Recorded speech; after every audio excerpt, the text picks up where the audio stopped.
ഇന്നലെ നമ്മൾ കണ്ടതാണ് ഏറ്റവും സാധാരണക്കാരായ മനുഷ്യരുടെ അന്നത്തിൽ കൈയിട്ട് വരുന്ന കോൺഗ്രസ് നേതാവിനെ നമ്മൾ ചേർത്തലയിൽ നിന്ന് കണ്ടിരുന്നു അല്ലേ.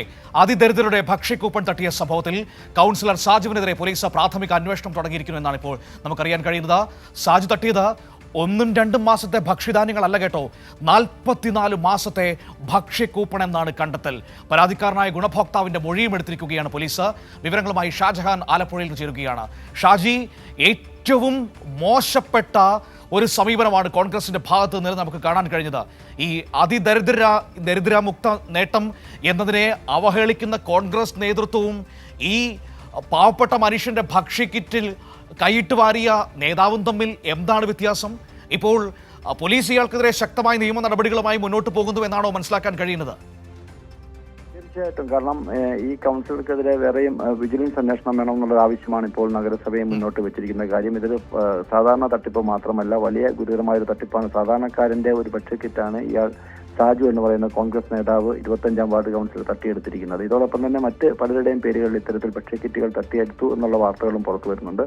ഇതിന്റെ അടിസ്ഥാനത്തിലാണ് ഒരു വിജിലൻസ് അന്വേഷണം നഗരസഭ ആവശ്യപ്പെടാൻ ഇപ്പോൾ മുന്നോട്ട് വന്നിരിക്കുന്നത്. ഇതോടൊപ്പം തന്നെ ഇയാൾക്കെതിരെ കഴിഞ്ഞ ദിവസം ചേർത്തല നഗരസഭ കൊടുത്ത കേസിന്റെ അടിസ്ഥാനത്തിൽ പോലീസ് അന്വേഷണം ആരംഭിച്ചിട്ടുണ്ട്. പരാതിക്കാരന്റെ മൊഴിയെടുത്തു. അതോടൊപ്പം തന്നെ ഇയാൾക്കെതിരെയും നടപടിയുമായിട്ട് പോലീസ് മുന്നോട്ട് പോകും. എന്തായാലും സാധാരണക്കാരന്റെ ഭക്ഷ്യക്കിറ്റ് അടിച്ചു മാറ്റുക എന്ന് പറയുമ്പോൾ അത് എത്രത്തോളം വലിയ ഗൗരവമേറിയ ഒരു കുറ്റകൃത്യം തന്നെയാണ്. കാരണം സാധാരണ മറ്റ് നഗരസഭയിലും ഒക്കെ കാണുന്ന സാധാരണ അഴിമതികളും അല്ലെ അത്തരത്തിലുള്ള ഒരു കച്ചവടങ്ങളും മാത്രമല്ല, ഇതിനേക്കാൾ ഉപരിയായിട്ട് കാര്യം ചെറിയ ഒരു തുകയാണെങ്കിൽ പോലും അത് അടിച്ചു മാറ്റുമ്പോൾ അതിനേക്കാൾ വലിയ തരത്തിലുള്ള ഏതെങ്കിലും ഇയാൾ കുറ്റകൃത്യങ്ങൾ ചെയ്തിട്ടുണ്ടോ എന്നുള്ള കാര്യങ്ങൾ കൂടി പരിശോധിക്കുന്നതിനാണ് വിജിലൻസിന്റെ അന്വേഷണം കൂടി ആവശ്യപ്പെട്ടുകൊണ്ട് വരുന്നത്. അതോടൊപ്പം തന്നെ പ്രാദേശികമായിട്ടുള്ള ജനങ്ങളുടെ പ്രതിഷേധം ഉയർന്നു വരുന്നുണ്ട്, പാർട്ടിയുടെ പ്രതിഷേധം വരുന്നുണ്ട്. അതോടൊപ്പം തന്നെ ഇയാളെ പാർട്ടിയിൽ ഇനി നിലനിർത്തിക്കൊണ്ട് പോകണോ എന്നുള്ളൊരു ചർച്ചയും കഴിഞ്ഞ ദിവസങ്ങളുണ്ടായി. വരും ദിവസങ്ങളിൽ ഇയാൾക്കെതിരെ പാർട്ടിയുടെ ഭാഗത്തു നിന്ന് നടപടി ഉണ്ടാകാനുള്ള സാധ്യതയുണ്ട്. അങ്ങനെയെങ്കിൽ ഇയാളെ പുറത്താക്കിക്കൊണ്ടും മുഖം രക്ഷിക്കാനുള്ള ശ്രമമായിരിക്കും ഇനി ഭാവിയിൽ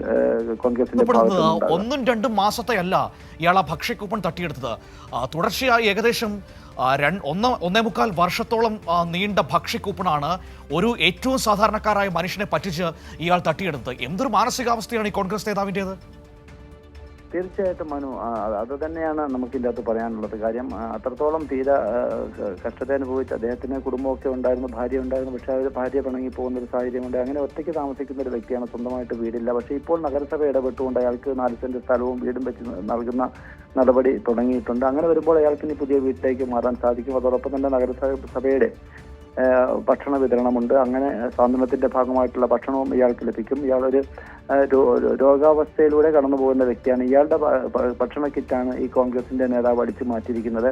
നമുക്കറിയാം, മാസങ്ങൾക്ക് മുൻപ് ഇതിന്റെ തൊട്ട് സമീപത്ത് ഓമനക്കുട്ടൻ എന്ന് പറയുന്ന ഒരു വ്യക്തി പ്രളയ സമയത്ത് അദ്ദേഹം ഓട്ടോറിക്ഷയ്ക്ക് പണം വാങ്ങിയതിന്റെ പേരിൽ മാധ്യമങ്ങൾ ഏതൊക്കെ തരത്തിൽ വാർത്തകളാണ് കൊടുത്തത്. പക്ഷേ ഇത്രയും കൃത്യമായിട്ട് പോലീസ് അന്വേഷണം നടക്കുന്ന ഒരു കേസിൽ എത്ര മാധ്യമങ്ങൾ ഈ വാർത്ത ഏറ്റെടുത്തു എന്നുള്ളൊരു ചോദ്യവും ജനങ്ങളുടെ ഭാഗത്തു നിന്ന് ഉയർന്നു വരുന്നുണ്ട്. അന്ന് ഓമനക്കുട്ടനെതിരെ വാർത്തകൾ വാനോളം കൊടുത്ത മാധ്യമങ്ങളെ ഒന്നും തന്നെ ഈ വാർത്ത എടുക്കാൻ പോലും ഞാനതിങ്ങനെ അത്ഭുതത്തോടെ ആലോചിക്കുകയായിരുന്നു ഷാജി. നമ്മളും വേറെ ഏതോ ഒരു മാധ്യമവും അല്ലാതെ മറ്റാരും ഈ വാർത്ത തൊടുക പോലും ചെയ്തിട്ടില്ല. ഇങ്ങനെ ഒരു സംഭവം നടന്നതായിട്ട് പോലും പലരുടെയും ആലപ്പുഴ ബ്യൂറോ അറിഞ്ഞിട്ടില്ല ഷാജി. ഓമനക്കുട്ടനെ 70 രൂപയുടെ പേരിൽ കള്ളനാക്കിയവർ 44 മാസം ഒരു പാവപ്പെട്ട മനുഷ്യന്റെ ഭക്ഷ്യക്കിറ്റ് അടിച്ചു മാറ്റിയ നേതാവിനെ അറിഞ്ഞിട്ടില്ല എന്ന് പറയുമ്പോൾ എനിക്ക് പുച്ഛമാണ് തോന്നുന്നത്. തീർച്ചയായിട്ടും. കാര്യം നമുക്കറിയാം, മാധ്യമങ്ങൾ ഏത് തരത്തിലാണ് ഇടതുപക്ഷത്തെ വേട്ടയാടുന്നതെന്ന് നമുക്കറിയാം. അതിന്റെ ഭാഗമായിട്ട് കൂടിയാണെന്ന് ഓമനക്കുട്ടനെ മുന്നിൽ നിർത്തിക്കൊണ്ട് പാർട്ടിയെ ആക്രമിക്കാൻ ശ്രമിച്ചത്.